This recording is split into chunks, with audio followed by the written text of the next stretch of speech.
So in this episode, I will be talking about one of the most secure, if not the most secure hardware wallet device on the market, Keystone. Well, this was formerly known as CoboVault Pro, and I actually did a review and a setting up tutorial on this last year.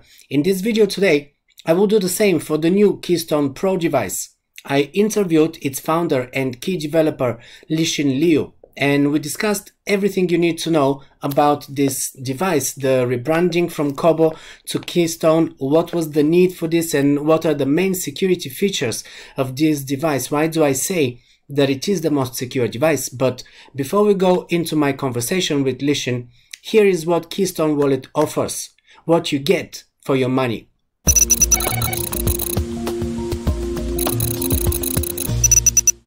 Let me start with a bold statement here. This is what I call the Rolls-Royce, or in crypto jargon, the Lamborghini of hardware wallets. It is using an air-gapped state of security, which is based on QR codes transmissions. This way, the potential malware infiltration risks, like with the hardware wallets that are using USB or Bluetooth, are eliminated. It uses the Keystone app to communicate with the wallet and sign transactions, which is available for both iOS and Android devices, meaning you will be controlling this device from your phone with an application. However, you're not connecting it to your phone, you're not connecting it via Bluetooth or via cable or anything like that. You will communicate from that application on your phone with the device via scanning QR codes. The whole firmware is open source along with the code audit report, and you can check it out on their GitHub. It has a nice 4-inch color touchscreen, which makes all information and signing transactions very visible and very easy to use.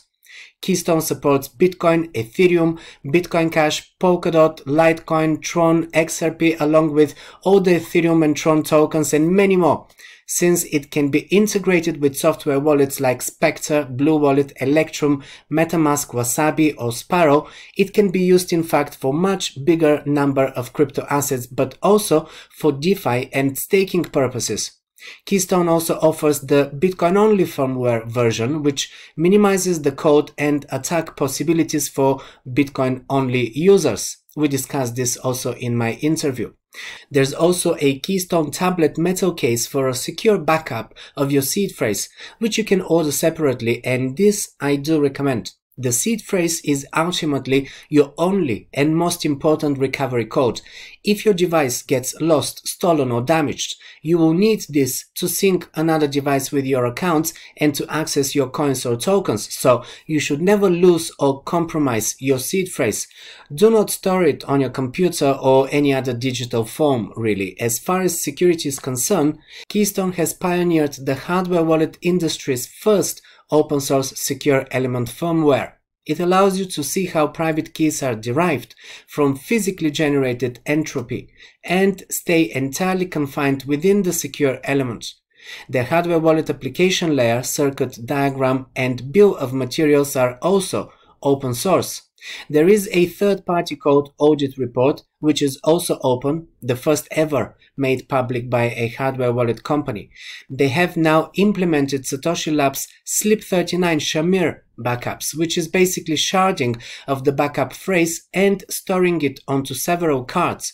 And you can choose how many of these backup cards will be needed in order to do a restore. This means that you can share the backup phrase on, let's say, 5 cards, but 3 out of the 5 will be enough to do the recovery. So one day, even if you lose 1 or 2 of the 5 cards, the other 3 will be enough to do the job. You can leave them in different locations, like your parents' house or a safe storage, and really spread them around. So if anyone gets hold of 1 or 2 of these cards, they will not be able to do a recovery without the third one. This gives you extra security. There is a fingerprint sensor for unlocking the device, as well as a password that you set up and a pattern lock that you set up. So there are various ways to unlock the device. There's also a self-destruct mechanism built in. So if there is a forced entry or any attempt at breaking in the device, it will protect your data, but it will be destroyed. So you will need that seed phrase to access your funds.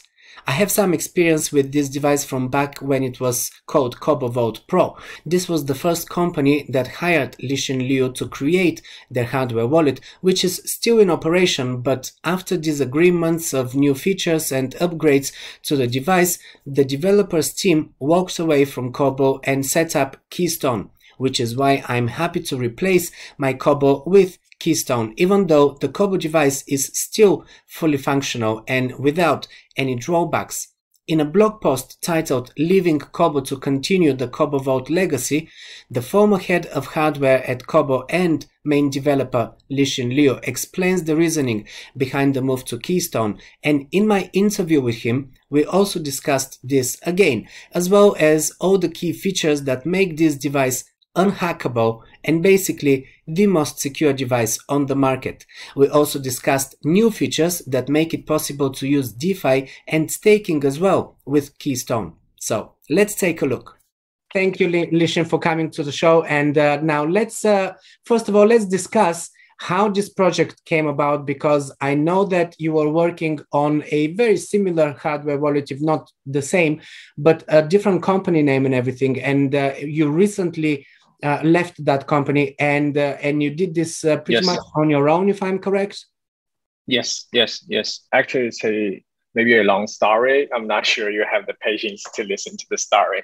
So about 3 years ago, in early 2018, there's a huge wallet company here in China called Cobo. They're like a big group here in China, and their main business was a custodial software wallet, and the incentive for the user is that you can put your Bitcoin into Cobo wallet, and then Cobo wallet can generate annual interest for you, like 5% or 6%.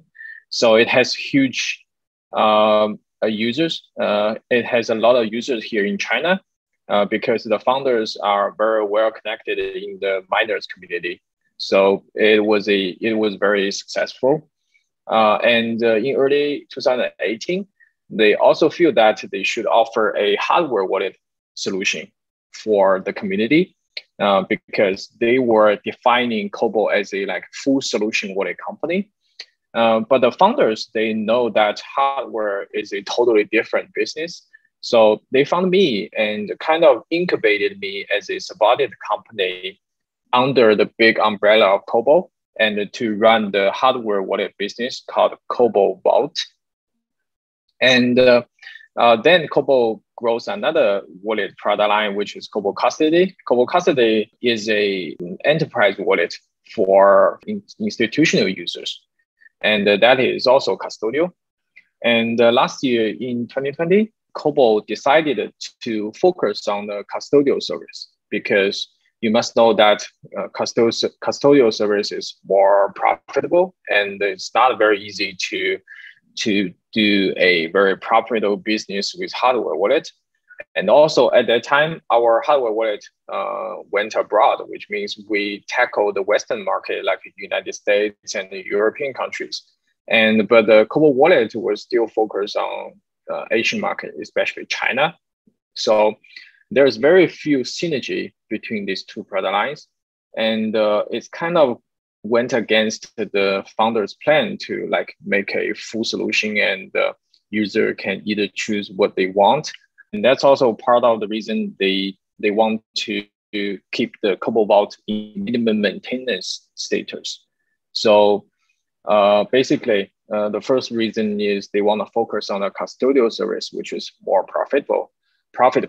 Second is that there's very few synergy between non-custodial service, which is CoboVault, and the custodial service. So they want to do minimum maintenance for the hardware wallet.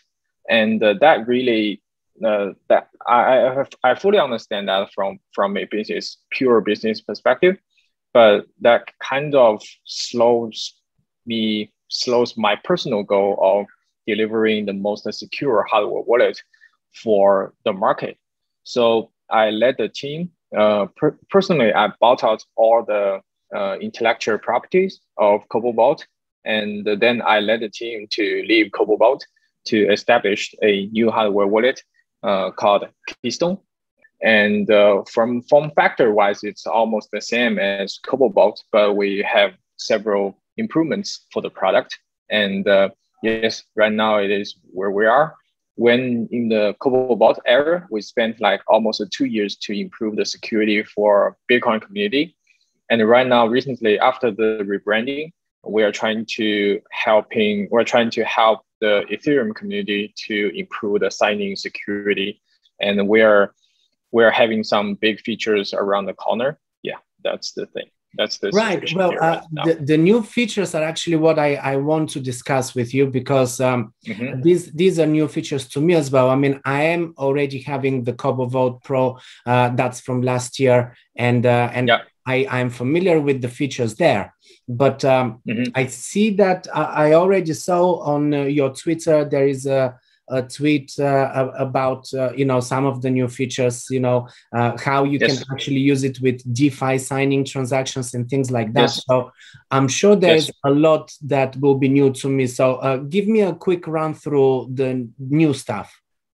Okay, I think from form factor wise, the biggest change is that you can see that we moved the micro SD card here. Yeah, I'm not sure you can see. So previously, the micro SD card was hidden under the battery. So it's very hard to plug in and plug out.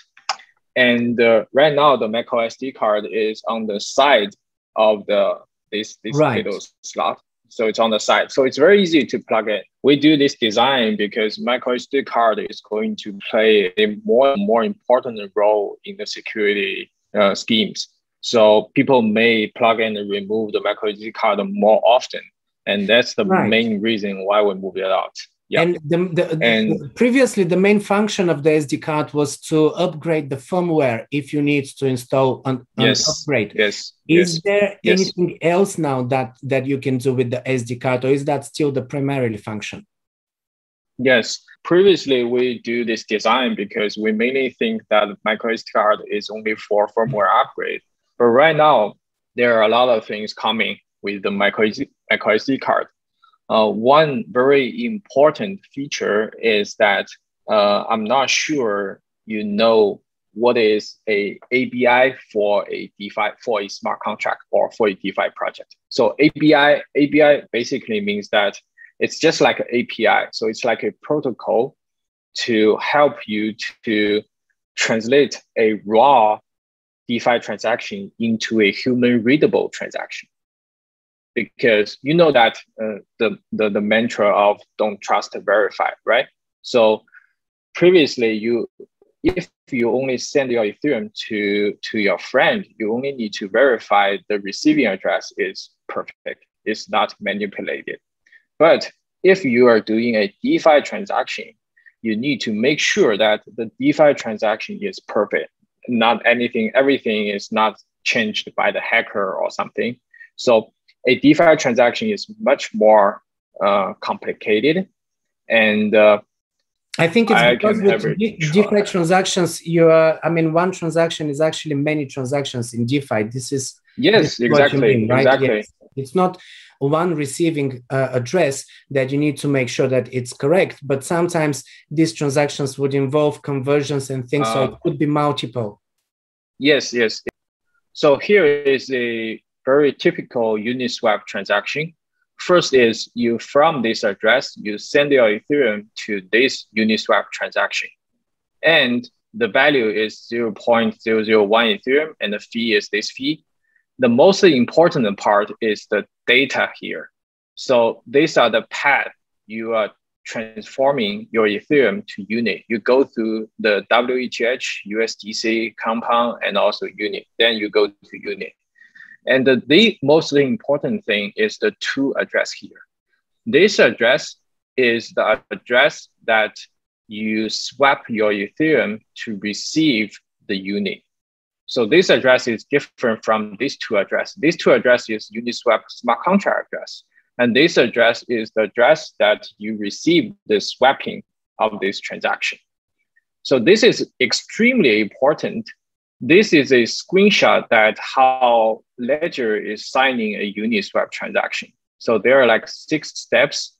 In the 4th step, you can only see that this address is the Uni Swap address. You cannot see whether you are swapping your Ethereum to your own address.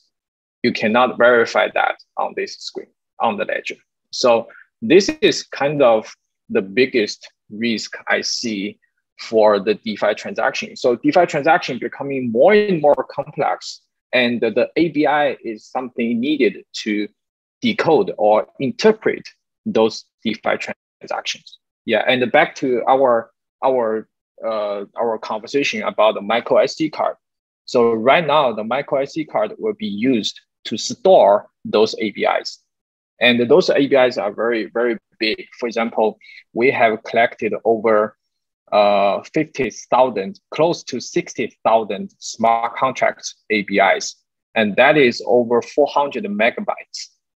You cannot put that huge amount of ABIs into your firmware, but we're leveraging the micro SD card to store the ABI. And if we have the ABI, we can decode or interpret the DeFi transactions, and to make the user be able to verify the DeFi transactions to make sure that everything's safe. So this is one big thing we're going to help the DeFi community, and also leveraging the micro SD card. So in this case, it sounds like the micro SD card will pretty much be in the device the whole time, just to make sure that everything goes smoothly. And yes. Sorry to interrupt you. What is the size of the micro SD card that it can support now? Because I think it was 32 gigabytes previously. Yeah, good question. Right now we increased that to 512 gigabytes. Wow. Yeah, so you can use almost everything by your hand, because we received complaints, people saying that, oh, you need a micro SD card, but I only have like 128 micro SD card at hand. I don't have this small micro SD card. Which was my case as well. I mean, mine was 132 gig, and I was like, oh, this is too big. Can you use a micro SD card that you are already taking from another device? It probably has a lot of different folders and things already dumped in there by the other device. Is that going to be a problem or not? Technically, you can use that. But we still recommend that because you're using a dedicated hardware wallet for your cryptocurrency security, right? So we still recommend that you can use a dedicated micro SD card for this device. This is recommended. Yeah, but if you don't have anything at hand, if you want to do a quick firmware upgrade, that's okay, because we have the scheme that we will verify the firmware to make sure that it's something released by us rather than anyone else. So this is very important. So even a malicious firmware getting to the micro SD card, we won't upgrade with that malicious firmware. So people don't need to worry about that. But again, back to my suggestion, we still recommend that you can use a dedicated micro SD card for this. We also, because nowadays people are mostly using MetaMask to interact with DeFi. So we also released a forked version of MetaMask so that you can use that version with your Keystone to interact with different DeFi projects. And right now we're also talking to other software wallets, even MetaMask official team. We're talking to them for integration, and also XDeFi, also Frame, also GuessNow. So as I said previously, our focus was on Bitcoin community, and we did a lot of stuff like Bitcoin only firmware, and also Bitcoin multi-signature, and a lot of features like for the mnemonic phrases. And right now we're trying to help the Ethereum community with the new brand Keystone. We took all the legacies of the Bitcoin support from Cobalt. And right now with the new brand, we're also exploring the new Web3 community like DeFi and other products. Right. Now, let's talk about the security, because this is actually one of the main USPs, the main unique selling points of your product. And it's always been, you've always been leading security first. I mean, this is why the device is air gapped. Copper Vault Pro was air gapped. The new device is also air gapped, meaning there is no Bluetooth, no USB connectivity, no Wi-Fi. It's all done via QR codes. You are still navigating the device via an application that you download on your phone, right? Is there any risk with using that mobile phone application in case someone actually hacks your phone or kind of tampers with your phone or something? Is there a way for someone to get into your phone and maybe do something with the application?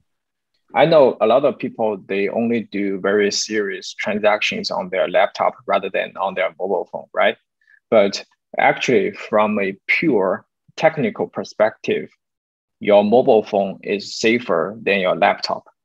For example, each application on your mobile phone is running in a sandbox, which means that it's very hard for another application to interact with this application. So each application runs in a separate sandbox. But on a laptop, the application it's not run in the sandbox, so the applications can like interact with each other, and this opens a door for like malicious software to like change your like cryptocurrency app or something like that. So generally speaking, and we have released an article about this, talking about the security between, talking about why we choose mobile wallet, a mobile software wallet as our default wallet. So we have an article about that. So generally speaking, mobile app is safer. And back to your question, actually, we have the confidence that with the Keystone hardware wallet and also with the air gapping, with QR code scanning, this kind of scheme, it's safe to either use a mobile wallet or a laptop wallet. So right now, what we're doing is we're also, like you said, we released a Chrome extension version of Falcon MetaMask, and also we're integrating with other wallets. So another big change of the Keystone versus Cobalt Vault is that with Keystone, we will really emphasize on the interoperability of the hardware wallet, which means we will try our best to make the Keystone hardware wallet compatible with as many wallets as possible. For example, if you are using MetaMask, you can use MetaMask with Keystone. If you're using, for example, we're also integrating with polkadot.js. If you're using polkadot.js to do either governance, staking, or anything for your data or Kusama, you can also use Cobalt Vault, not Cobalt Vault. You can also use Keystone as the signer to sign the polkadot.js transactions. So this is what we're aiming for. So we're trying to make this product, we call it as a cold blood signer. So it can interact with different kinds of software wallets. If you think that polkadot.js is the most safe for your data and Kusama, you can use Keystone with it. If you think that MetaMask is safe enough, if you think like XDeFi or some other wallets are better than MetaMask, you can use Keystone with that. So this is our positioning. We're not building a walled garden. We're trying to make this product as compatible with as many software wallets as possible. For the dice rolling feature, this feature comes from, we know that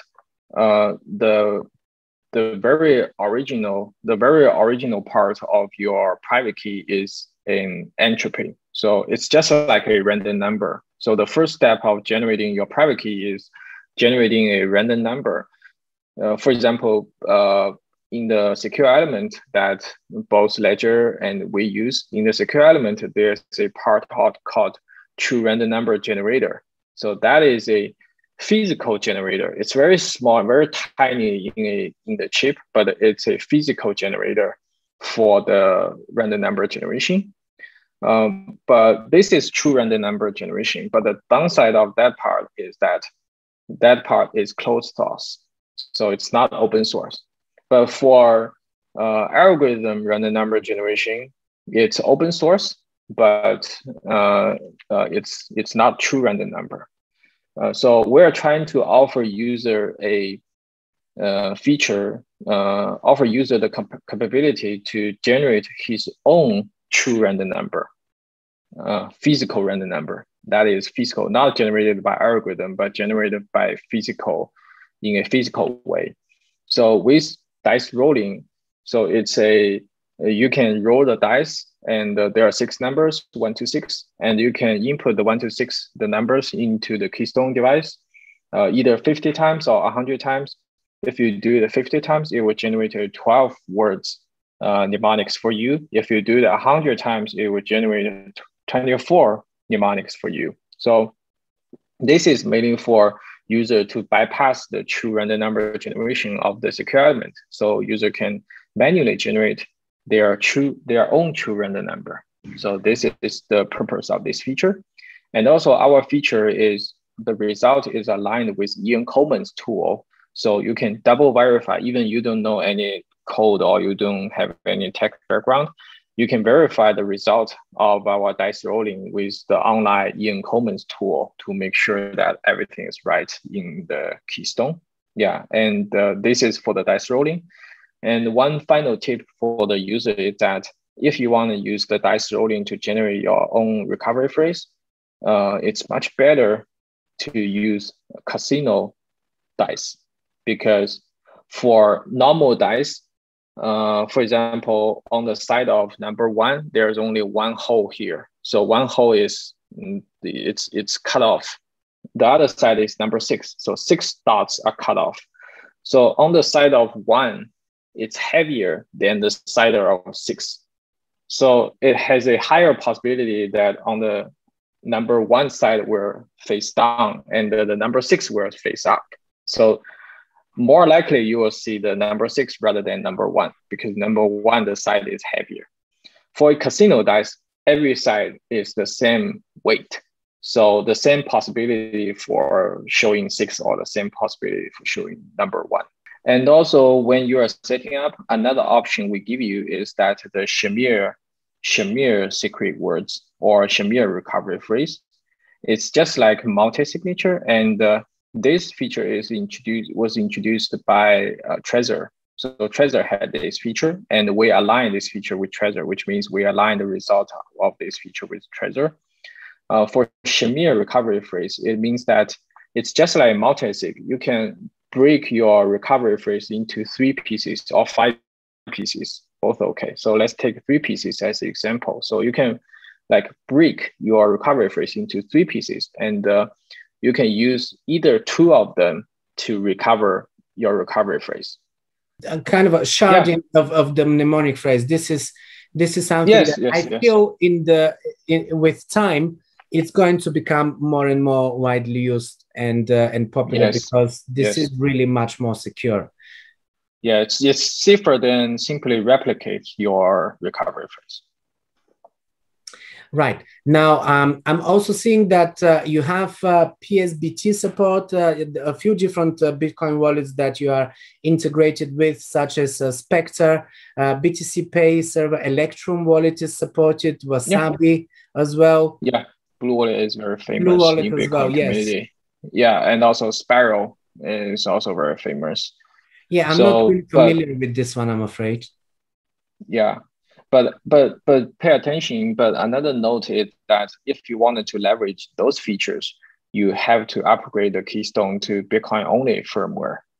And that is a one-way upgradation. You cannot go back to the multi-coin firmware. All right. So yeah, let's just mention here for those who are not familiar with the brand. Basically, this is pretty much the only type of a wallet that I know of that offers only Bitcoin version, meaning that as you're setting it up in the beginning, you can choose whether this device would be only for Bitcoin or for all of the coins. Because as you said previously with Copytrade, I think you came up with this option because there are many people who are Bitcoin maximalists who just do not care about altcoins. They can switch this to be an only Bitcoin wallet, and then they will be able to integrate with all of these other wallets like Electrum and Wasabi and Sparrow and the other ones. Yeah, actually here, 2 things I want to mention here. The first is the choice is not happening when you're setting up the device. The choice happening when you are doing firmware upgrade. So if you upgrade to Bitcoin only firmware, then you cannot go back. It's not something you choose when you set up. That's the first thing. The second thing I want to emphasize it's a security. Maybe it's too technical, but it's also a security advice, which is it's not only for the Bitcoin maximalist, but more from a security reason, because there is a very, very interesting attack, which is if your hardware wallet support Litecoin and Bitcoin at the same time, the hacker may send you a Litecoin transaction, but in some scheme, it will trick you to sign with your Bitcoin private key, which means you see a Litecoin transaction, but actually the hacker will steal your Bitcoin transaction. There was a problem of this attack. It was fixed, but I want to use this example to tell people that if the product support too many coins, actually it's kind of like a attack surface for the hacker. So if just like you, I still recommend you, if you are holding Bitcoin for a long time, then it's recommended you can upgrade that into the Bitcoin only firmware. And it's also compatible. It's compatible with many Bitcoin wallets, and you can use as your demands. For example, Wasabi is mainly for privacy transactions, and Blue Wallet is very convenient on your mobile phone. And the Spectre, Spiral are mostly for Bitcoin multi-signature. So you can use that based on your needs. So this is for the Bitcoin only firmware. And also I want to emphasize that maybe later, because shrinking the supporting coins will eliminate some attack surface. So I'm not sure. Maybe one day Ethereum grows very, very big, and the Web3 is taking the world. Maybe we'll release a Ethereum only firmware. Maybe, I'm not sure. And also for our hardware wallet, we only accept some specific format of the data, which means if you are sending like malicious code into the device, it won't execute that code. It's almost impossible to do that. So one last question I have about the support, because I know that with hardware wallets and wallets in general, people get all kinds of mistakes, and sometimes they forget their logins, passwords, seed phrase, God forbid, the mnemonic phrase. This is the one that you should never lose or forget. But what is the support that you provide? What can people rely on? Is it can they call, or is it a live chat, or do they send emails? Like, what is the support like? Because I know it will be important for the viewers. Yeah, that's very important. We see customer service as part of our product. So we're not seeing that the hardware wallet itself is the only product, but we're also seeing customer service as part of our product. So, but right now we only support email support. We only do email support for our customers. And right now, currently, I think we can solve like 95 or 96% of the user complaints within 24 hours, exclude the weekends. It's mainly with email. So on Telegram, we talk about like feature request, this kind of thing. But for user how to use the product and something like that, email is the best, because we can also share you videos, and we can also share you articles easily on email. Yeah, that's probably the best way. Okay, well, this is good actually, because I was going to say with Telegram, I'm sure most of the viewers already have that experience. I've had it many times where you would ask a question, anything, whether it's a support or you just don't know how to do something, and then you will immediately get tons of spam. If not tons, you would at least get a few people contacting you personally straight into a DM. Claiming that they're the support of this service that you are asking about, and typically it would be fraudulent. So Telegram, unfortunately, is not the most reliable place for getting support. Yeah, no. So we mostly talk about feature requests on Telegram. Yes. Okay, well, thank you, Lixin, for joining me today and for giving me all of these answers. I probably have more questions later on, and I'm pretty sure as I publish the video, there will be many viewers that will actually have their own questions. So I guess we will see them in the comments, and we can do maybe another, later on, we can do another follow-up to this, or people can also just join your Twitter, your personal Twitter and Keystone Twitters as well, and just look at the announcements, post comments and questions in there, because I guess this will for you as well be beneficial, so that you can actually see directly what the people are asking. So yeah, definitely guys, join the Twitter and the Telegram channels. This is I already saw that you are very active on your Telegram channel and of course on Twitter as well. So this is a great way to communicate directly with the people that are building the software and the hardware and, you know, this whole project. So again, thank you for your time today. Thank you for answering all of my questions. All the best with the device, and I'll speak to you soon. Thank you so much. Thank you so much. Thank you. Well, this concludes today's episode of Crypto Corner, everyone. Thanks for staying until the end of the video. I hope this brought value to you, and if it did, please share it with someone else who would benefit from the information that I shared here. Also, show your support by leaving a like and a comment below. Leaving comments will also qualify you for my summer giveaway. You can win prizes in Bitcoin, Ethereum, Litecoin, and a brand new Ledger Nano S. This is the most popular hardware wallet device on the market.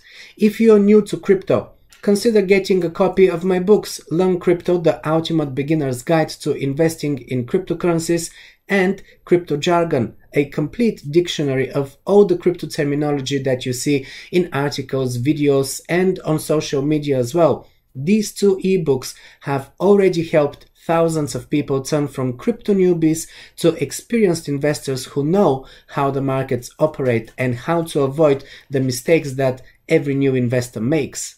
Links, of course, are in the description below. Make sure that you catch my next episode. If you haven't done that yet, hit the notification bell so you know when I post a new video. And if you want to see more Crypto Corner episodes, just pick one of these.